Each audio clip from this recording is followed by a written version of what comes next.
Hello guys, welcome to Tollywood updates. Trending అవుతున్న movie update ఏంటంటే about NTR 31. అయితే ఎన్టీఆర్ ఫ్యాన్స్కి ఇది చాలా సంబరమైన విషయం అని చెప్పుకోవచ్చు. ఎందుకంటే ఎన్టీఆర్ 31 రాబోతుంది ప్రశాంత్ నీల్ దర్శకత్వంలో. ప్రశాంత్ నీల్ అంటే మనకు తెలిసిందే, సాలార్, కేజీఎఫ్ లాంటి పెద్ద పెద్ద హిట్స్ కొట్టిన ప్రశాంత్ నీల్ ఇప్పుడు దృష్టి అంతా ఎన్టీఆర్ వైపు తిప్పడం జరిగింది. ఎందుకంటే ఎన్టీఆర్ RRRతో పాన్ వరల్డ్ స్టార్గా ఎదగడం జరిగింది. కాకపోతే ఎన్టీఆర్ 31 రిలీజ్ కానికి కొంచెం టైం పడుతుంది. ఆల్రెడీ బిజీ షూటింగ్లో ఉన్న ఎన్టీఆర్ వరుస ప్రాజెక్ట్స్లో ఇప్పుడు టర్కీలో ఉన్నారు. ఇప్పుడు ఎన్టీఆర్ వార్ 2తో పాటు దేవర పార్ట్ 1 కూడా కంప్లీట్ చేయవలసి ఉంది.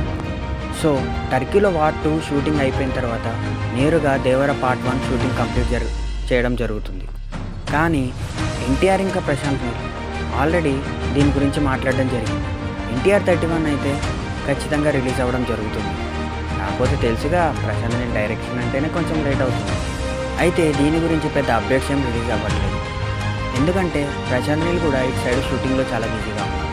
సాలార్ పార్ట్ 2 షూటింగ్ కోసం ప్రశాంత్ నీల్ ఉన్నారు. సో మన ఎన్టీఆర్ వార్ 2 ఇంకా దేవరా పార్ట్ 1 రిలీజ్ అయినాక ఎన్టీఆర్ 31 రిలీజ్ కావచ్చు అని అనుకుంటున్నాను. ఎన్టీఆర్ 31లో ప్రశాంత్ నీల్ ఎలా చూపించబోతున్నాడు చూడాలి. మరి మీరేమనుకుంటున్నారో కామెంట్ చేయండి గాయస్. సో ఇది గాయస్ ఇవాళ అప్డేట్.